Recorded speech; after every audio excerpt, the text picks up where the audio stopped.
తిట్టకుండానే తిడతాండు. నువ్వేంది ఫీజు కొట్టేసిన బల్బు లెక్క ముఖం పెట్టినావు? ఆన్సర్ చెప్పు. కరెక్ట్ అన్నా. ఏంది గాంధానా అదా? ఉద్యమం హింసాత్మకం కావడం వెనక గురునారాయణ ప్రమేయం ఉందని మీరు భావిస్తున్నారు? ఏమైనా గాని ఈ మీడియా వాళ్ళు అంటే నారదుడు అన్నట్టు మన్ని రెచ్చగొట్టి అపోజిషన్ తిట్టిస్తారు, అపోజిషన్ రెచ్చగొట్టి మన్ని తిట్టిస్తారు. ఇద్దరి మధ్యన బత్తి పెట్టి ఈ స్టూడియోలో కూకుని రాజా మన ఇద్దరి మధ్యన నసద్దు పాయింట్కి వద్దాం నిజం చెప్పాలి అని స్టూడియోలో ఎంజాయ్ చేస్తారు. కిస్సండి పురుసట్ టైంలో టీవీ చూస్తే ఎట్టుండాలి, మస్తు మజా రావాలి. Channel March. ఇప్పుడు మీరు చూసింది సినిమా మొదలెట్టే ముందు చూపించే న్యూస్ రీల్ కాదు, మన ఇండియా చేజార్చుకున్న అవకాశాల జాబితా. ఇది ఒక ఈ సినిమా వాళ్ళ గోలు ఒక్కటి, వెనకమాల చెయ్యాల్సినవని చేస్తారు. సినిమా తీసి తప్పంతా రాజకీయ నాయకులది అన్నట్టు ఒక్క నీతి వాక్యం చెప్తారే. ఈ సినిమా పెద్ద హిట్ అయిందనా? అంత ఇట్టి మనం తట్టుకోలేం గాని ఛానల్ మార్చు.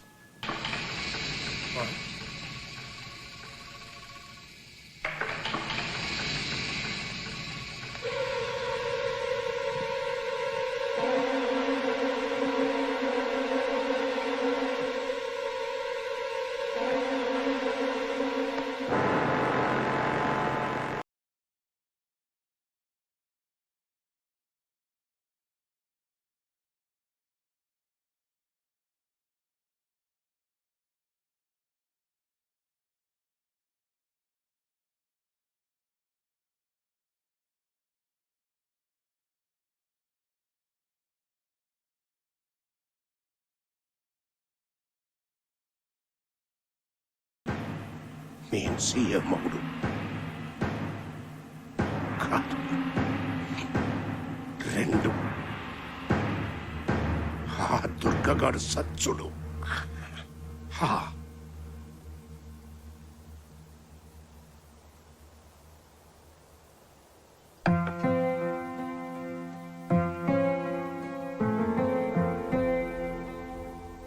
రామ్ ఎలా ఉన్నాడమ్మా?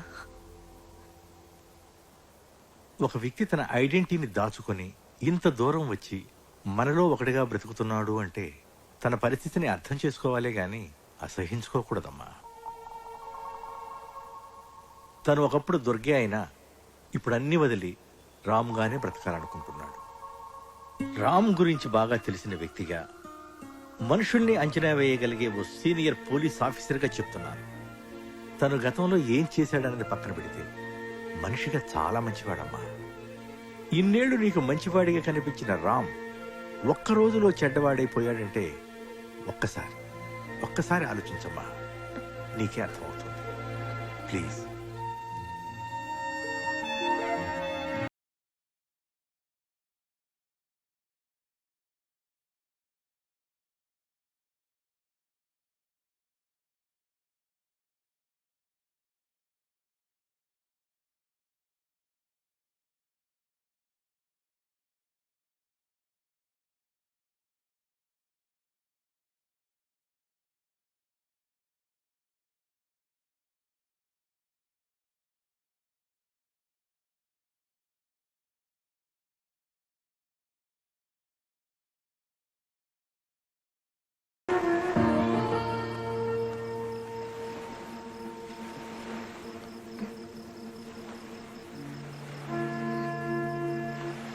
మొట్టమొదటిసారి నువ్వు నాకు పరిచయం అయినప్పుడు నీ వెనక ఏదో బాధాకరమైన గతం ఉందనిపించింది. ఆ గాయాన్ని నీకెప్పుడూ గుర్తు రానియకూడదు అనుకున్నాను. అప్పుడు మనం కలిసి బతకడానికి నాకు అనవసరం అనిపించిన నీ గతం ఇప్పుడు మనం విడిపోవడానికి కారణమైంది. అందుకే నీ గురించి తెలుసుకోవాలనుకుంటున్నాను.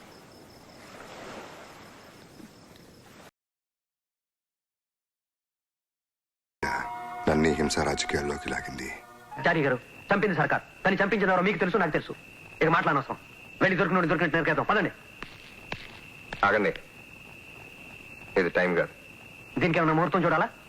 నోర్మి, చచ్చిపోయింది మా అన్నయ్య. మనందరం ఆవేశంతో ఆలోచిస్తాం. ఇప్పుడు మనం ఆలోచించాల్సింది చంపడం గురించి కాదు. ఆ మనుషులు ఎవరో మనకు తెలుసు.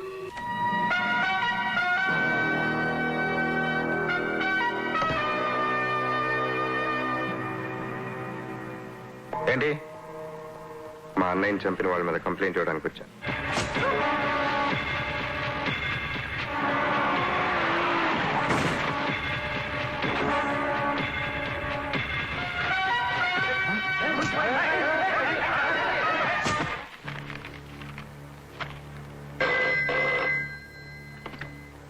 హలో, వాసుని నర్సయ్యని కలిగింది ప్రసాద్ని చంపేశారు సార్.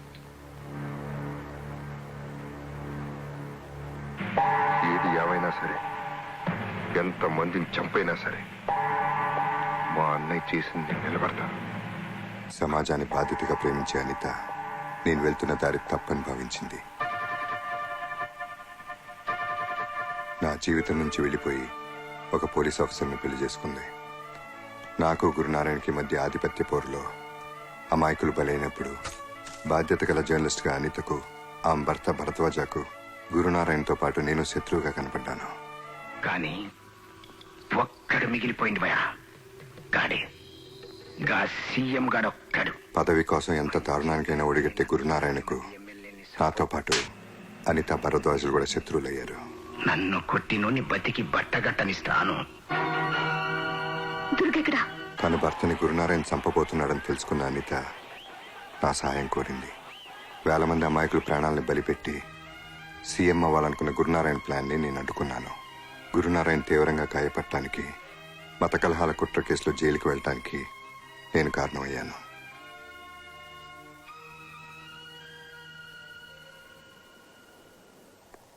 దుర్గా, ఫంక్షన్స్ అవి నీకు ఇష్టం ఉండవని తెలుసు, కానీ నువ్వు వస్తాను. రియలీ? ఓకే. దుర్గా, నువ్వు మారవా? నువ్వు మానవా? గున్నార మీద కేసు కొట్టేసిండ్రు, జైలు నుంచి రిలీజ్ అయ్యిండ్రు. ఏం చేస్తాడో చూద్దాం. రేపు ఎస్ఐ భరద్వాజ్ ఇంట్లో ఫంక్షన్. దుర్గగాడు ఫ్యామిలీతో సహా పెడుతున్నాడు.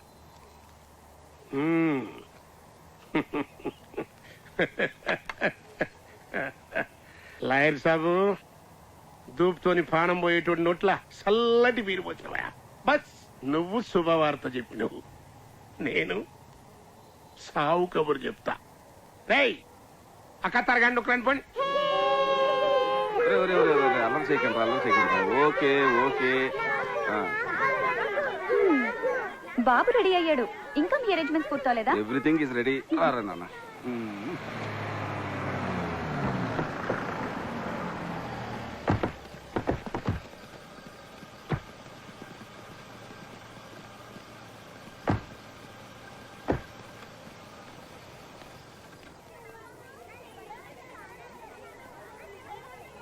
Hello Durga. Hello. How are you? Anitha ఎక్కడ బాబు? లోపల ఉందండి.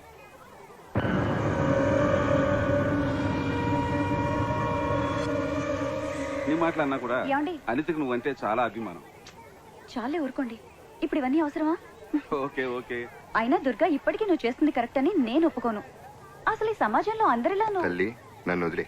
ఇవాళ వీడి బర్త్డే. హ్యాపీ బర్త్డే నాన్న. నీకు కూడా క్లాస్ పిక్తాను మీ అమ్మ. జ్యూస్ తీసుకొస్తాను.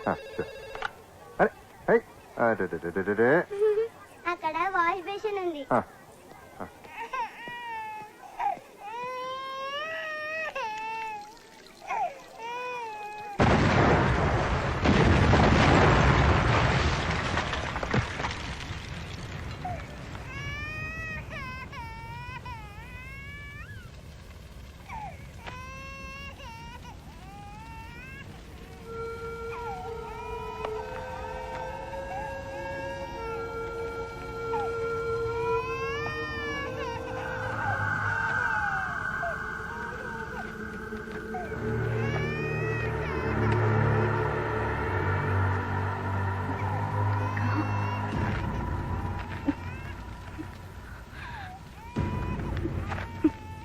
దుర్గా, ఇక నుంచి వీడు నీ కొడుకు.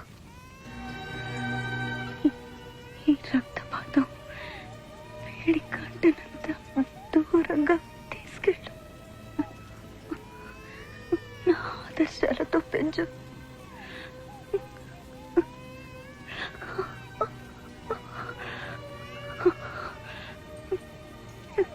ఇవన్నీ వదిలేమని ఎప్పుడు అంటుండేదాన్ని. ఇప్పుడు నా చివరి కోరికగా చెప్తున్నాను.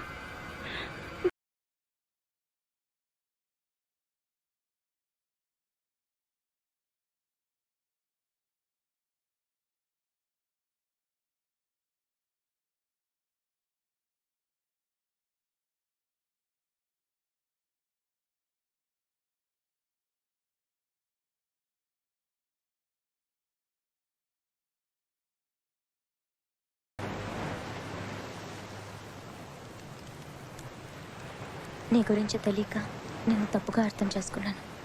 I'm sorry Ram. జరిగిందేదో జరిగిపోయింది. ఈ విషయం చైతుకి ఎప్పటికీ తెలియకూడదు. తెలిస్తే నాకు దూరం అవుతాడు. డాడీ